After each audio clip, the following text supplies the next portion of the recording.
जोहार झारखंड। नमस्कार साथियों, स्वागत है आप सभी को आपके अपने channel exam happy by Jharkhand में। तो दोस्तों जुड़ चुका हूं मैं यहां पर झारखंड पारा शिक्षक आकलन परीक्षा की तैयारी को लेकर के। तो दोस्तों बताते चले, यहां पर बिहार पारा शिक्षक सीमित आकलन परीक्षा 2013 में पेडागोगी यानी शिक्षण शास्त्र से जो 25 प्रश्न पूछे गए थे, उस 25 प्रश्न को लेकर के हम आपके बीच उपस्थित हैं। तो आप प्रश्न के लेवल को जरूर देख लीजिएगा, जिससे आपको तैयारी करने में यहाँ सुविधा हो। तो शिक्षण शास्त्र पर आपके यहाँ झारखंड में भी प्रश्न पूछे जाएंगे। जैसे पाठ्यक्रम पर आपका 70% है और शिक्षण शास्त्र पर आपका 20% प्रश्न पूछा जाएगा। तो इस कड़ी में यह प्रश्न आपके लिए बहुत ही अच्छा साबित हो सकता है। तो आप सभी इस प्रश्नों को देख लेंगे। चलिए चलते हैं प्रश्न की ओर। बच्चों का मूल्यांकन होना चाहिए बोर्ड परीक्षा द्वारा, सतत एवं व्यापक मूल्यांकन द्वारा, गृह परीक्षा द्वारा या लिखित एवं मौखिक परीक्षा द्वारा। बच्चों का मूल्यांकन किसके द्वारा होना चाहिए? तो देखिए, इसमें जो सबसे सटीक और सही आंसर है, अभी बच्चों का जो मूल्यांकन चलता है वो सतत एवं व्यापक मूल्यांकन होता है। ठीक है, सतत एवं व्यापक मूल्यांकन होता है, ये राइट आंसर होगा। अगला प्रश्न है, एक बच्चा कक्षा में प्रायः प्रश्न पूछता है, उचित रूप में इसका अर्थ है कि वह शरारती है, वह अधिक जिज्ञासु है, वह सामान्य है या वह प्रतिभाशाली है। अगर बच्चा कक्षा में बराबर प्रश्न पूछ रहा है, इसका मतलब क्या है? आप एक शिक्षक हैं तो आपसे यहाँ पर शिक्षण शास्त्र के अंतर्गत पूछा जाता है। इसका सही अर्थ है कि वह अधिक जिज्ञासु है। अगला प्रश्न है, बच्चों के लिए निःशुल्क एवं अनिवार्य शिक्षा का अधिकार अधिनियम 2009 के लिए लागू है। यानी निःशुल्क एवं अनिवार्य शिक्षा का अधिकार अधिनियम जो है वो कितने वर्ष के बच्चों के लिए लागू है? तो यहाँ पर ए है 6 से 14, 7 से 13, 5 से 11 या 6 से 12। इसका राइट आंसर होगा 6 से 14 वर्ष के बच्चों के लिए। देखिए, बनाने के बाद आप लोग कमेंट अवश्य कीजिएगा, या जिस समय आपका क्लास चलता है उसमें कमेंट करते चलिएगा कि आप कितने सही कर पा रहे हैं, या उसका आंसर देते चलिएगा।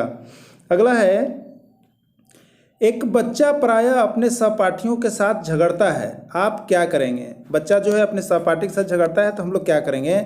आप बच्चों को सजा देंगे, आप बच्चे को विद्यालय से निकाल देंगे, आप कारण पता लगाने का प्रयास करेंगे तथा उसे परामर्श देंगे, और या आप उसके माता पिता से शिकायत करेंगे। क्या आप करेंगे जब कोई बच्चा जो है अपने आपका जो है क्लास में क्या करता है, वो लड़ता झगड़ता है? तो देखिए, एक शिक्षक को छोटे बालक को पढ़ाने के लिए अपने अध्यापन विषय पर अधिकार क्षेत्र होना चाहिए, और साथ ही यहाँ पर जो है आपको 4 का कि आप उसका जो है कारण पता लगाने का प्रयास करेंगे और उसे परामर्श देंगे। आप पता करेंगे कि किस कारण से बच्चा झगड़ रहा है। ठीक है, चलिए अगला प्रश्न है, शिक्षक को ज्ञान होना चाहिए। शिक्षक को किस चीज़ का ज्ञान होना चाहिए? अध्यापन विषय का, बाल मनोविज्ञान का, शिक्षा संहिता का, अध्यापन विषय एवं मनोविज्ञान का। तो देखिए, एक शिक्षक को किसका ज्ञान होना चाहिए?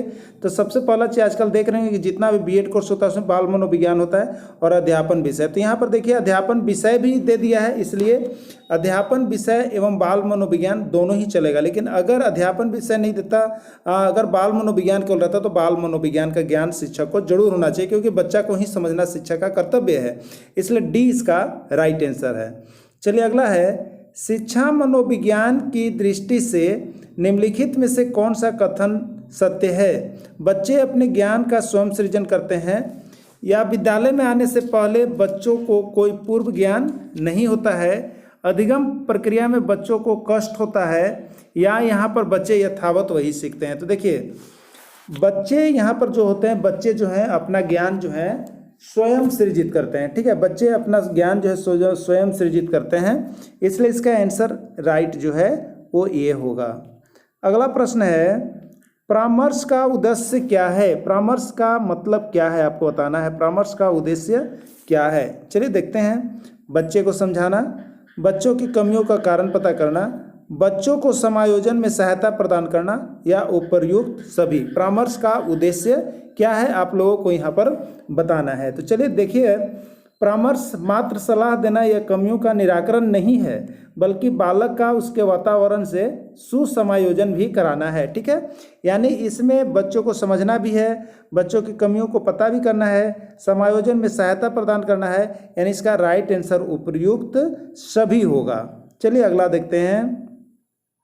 राष्ट्रीय पाठचर्या की रूपरेखा 2005 यानी एनसीएफ 2005 के आधारभूत सिद्धांतों में निम्नलिखित में से कौन सा भाग सम्मिलित नहीं है। आपको हम बता दे रहे हैं कि आप कोई भी एग्जाम अभी दीजिएगा टीचर का तो एनसीएफ 2005 एक बार जरूर आता है, तो आप लोग देख लीजिएगा, ठीक है, इसको देख लेना है आप लोगों को। अब देखिए, अच्छी वाह्य परीक्षा का आयोजन करना, रटने को महत्व प्रदान करना, पुस्तकों से इतर ज्ञान प्राप्त करना या ज्ञान को वास्तविक जीवन से जोड़ना, क्या है इसका राष्ट्रीय पाठचर्या रूपरेखा 2005, ठीक है।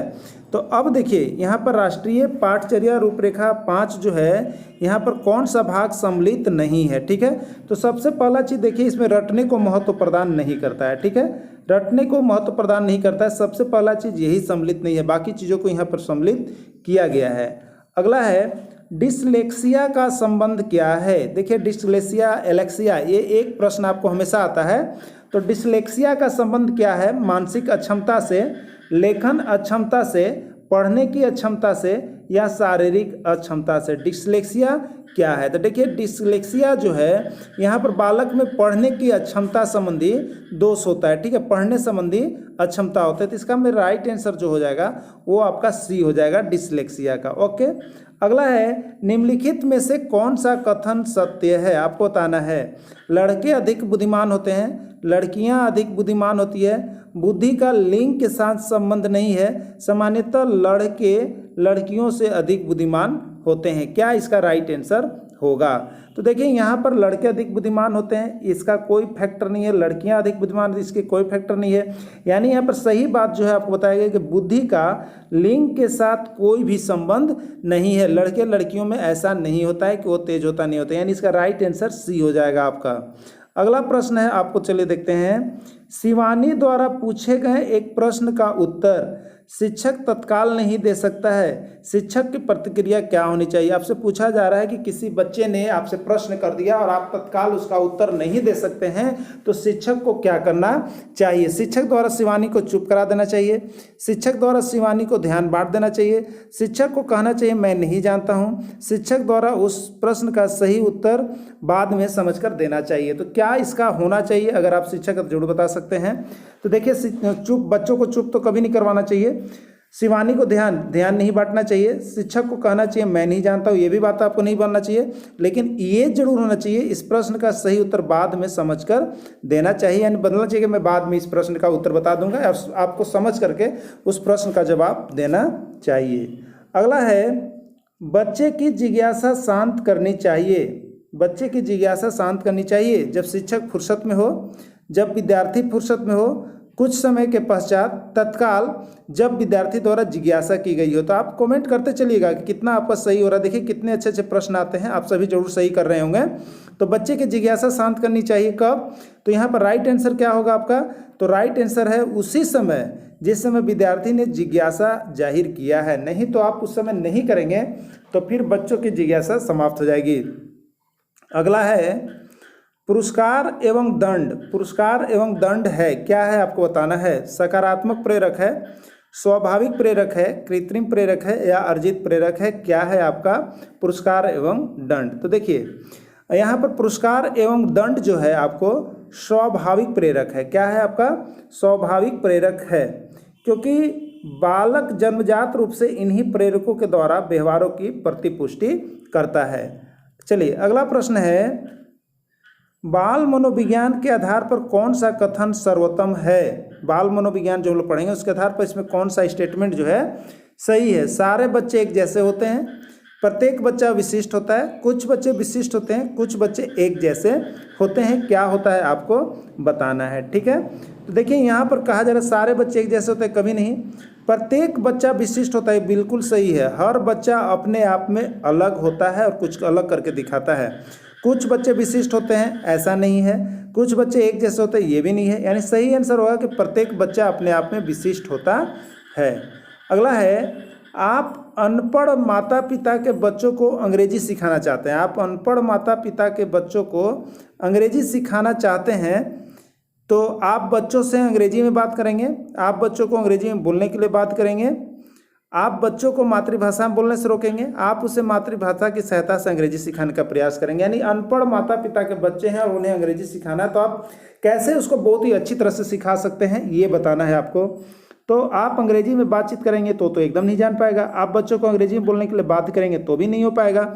यानी यहाँ पर करना क्या पड़ेगा आपको, तो यहाँ पर करना पड़ेगा सी भी नहीं, आप बच्चे को मातृभाषा में बोलने से रोकेंगे, रोकना भी नहीं है। यानी डी नंबर बिल्कुल सही है कि आप उसे मातृभाषा की सहायता से अंग्रेजी में सिखाने का प्रयास करेंगे। पहले हिंदी से उसको धीरे धीरे अंग्रेजी सिखाने का प्रयास करेंगे। ये आपका यहाँ पर जो है बिल्कुल राइट आंसर हो जाएगा। ठीक है, यही इसका राइट आंसर होगा। अगला है आपका डाल्टन शिक्षण विधि का विकास किसने किया था। डाल्टन शिक्षण विधि जो है उसका विकास किसने किया था आपको बताना है। ठीक है, तो देखिए यहाँ पर ऑप्शन दिया हुआ है फ्रोबेल और WH Kilpatrick, miss Helen Parkhurst या डाल्टन। यानी डाल्टन शिक्षण विधि का विकास किसने किया।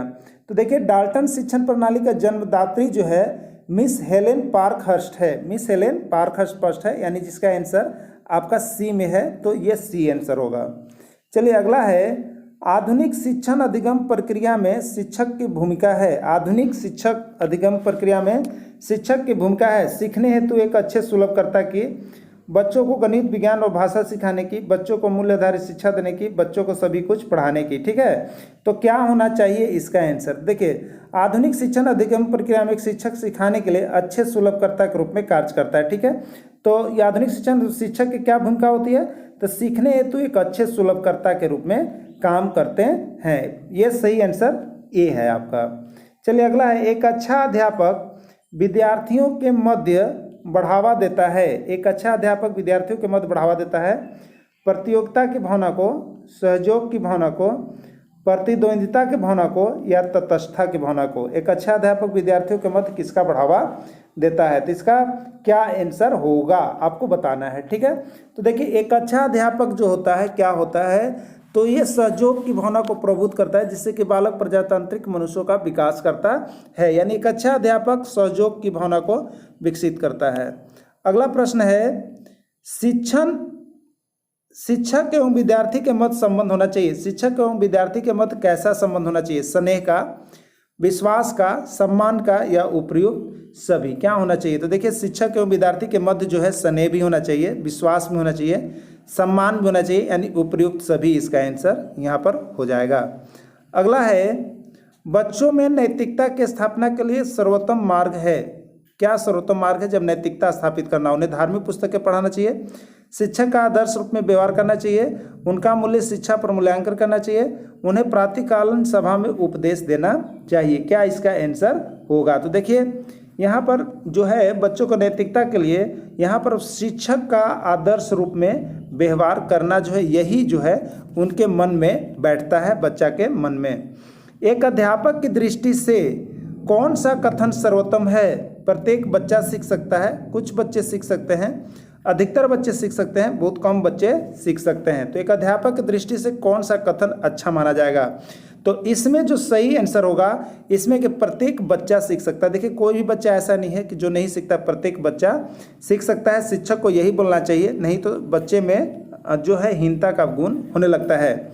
मधु गणित में कमज़ोर है। ठीक है, मधु गणित में कमज़ोर है। एक अच्छे अध्यापक की दृष्टि में उसके गणित कमज़ोर होने का क्या कारण हो सकता है। ठीक है, गणित में कमज़ोर है, उसका कारण क्या हो सकता है, आप अच्छे अध्यापक के रूप में क्या इसमें बता सकते हैं। प्रायः लड़कियां गणित में कमज़ोर होती है, उनके माता पिता अनपढ़ हैं, उनके अध्ययन में रुचि नहीं है, या गणित शिक्षण की विधि त्रुटिपूर्ण है। किस कारण से मधु जो है नहीं सीख सकती है, तो देखिए इसमें जो राइट आंसर है यहाँ पर गणित शिक्षण की विधि त्रुटिपूर्ण है। क्योंकि आपकी अगर विधि अच्छी रहेगी तो कोई भी बच्चा जो है उसमें कमज़ोर नहीं होगा, क्योंकि आप सरल से सरल भाषा में उसको बताएंगे तो लगभग बच्चा यहाँ पर सीख जाता है। इसलिए गणित शिक्षण की विधि जो बताई जा रही है वही त्रुटिपूर्ण है। अगला है निम्नलिखित में सर्वोत्तम कथन कौन सा है। निम्नलिखित में सर्वोत्तम कथन कौन सा है। अध्यापन के लिए व्याख्यान विधि का प्रयोग करता है, सदैव प्रदर्शन के माध्यम से सिखाता है, विद्यार्थियों को सदैव सीखने के लिए प्रेरित करता है, विद्यार्थियों को सदैव अनुशासन में रखता है। क्या कुछ है इसका यहाँ पर सर्वोत्तम कथन। ठीक है, तो चलिए यहाँ पर सर्वोत्तम कथन जो है यहाँ पर विद्यार्थियों को सदैव सीखने के लिए, विद्यार्थियों को सदैव सीखने के लिए प्रेरित करता है। अगला प्रश्न है बच्चा किस प्रकार सीखता है। आपको बताना है कि बच्चा जो है किस प्रकार सीखता है। पुस्तकें पढ़कर, परिचर्चा द्वारा, प्रश्न पूछकर या कई प्रकार से। बच्चा किस प्रकार से सीखता है। तो देखिए, बालक संपूर्ण जगत में अनेक प्रकार से सीखता है, यानी कई प्रकार से सीखता है, इसका कोई लिमिटेशन नहीं है।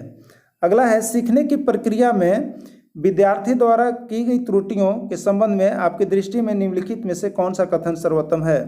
विद्यार्थियों को कभी भी त्रुटि नहीं करनी चाहिए। त्रुटियां अधिगम प्रक्रिया का एक भाग है। विद्यार्थी की लापरवाही कारण त्रुटियां होती है और कभी कभी विद्यार्थी त्रुटियां करते भी हैं। तो क्या कुछ इसका आंसर हो जाएगा? तो ठीक है, देखिए, त्रुटियां जो है, त्रुटि जो हम कहते हैं वो अधिगम प्रक्रिया का एक अभिन्न अंग है। वह तय करती है कि बालक शनै शनै सीखता है, यानी त्रुटि जो है वो अधिगम प्रक्रिया का ही एक भाग है, जिसमें किसी कार्य करते हुए बच्चा त्रुटि करता है और उसी त्रुटि के कारण सीखता भी है। तो दोस्तों, बिहार में हुए पारा शिक्षक आकलन परीक्षा के सभी प्रश्न पत्र को यदि आप चाहते हैं तो आप जरूर कमेंट कीजिएगा। आपको यहाँ पर ये सारे प्रश्न पत्र जो हैं आपको उपलब्ध हो जाएंगे, आप देख सकते हैं। और इसके लिए आपको यहाँ पर बहुत कम समय में आपको परचेज करना पड़ सकता है। तो इस तरह से बिहार में आए हुए आकलन प्रश्न पत्र छत्तीसगढ़ में और यूपी में आप चाहते हैं तो आप जरूर एक बार कमेंट करेंगे। वीडियो के अंदर जुड़े रहें। इसके लिए आप सभी को बहुत बहुत धन्यवाद।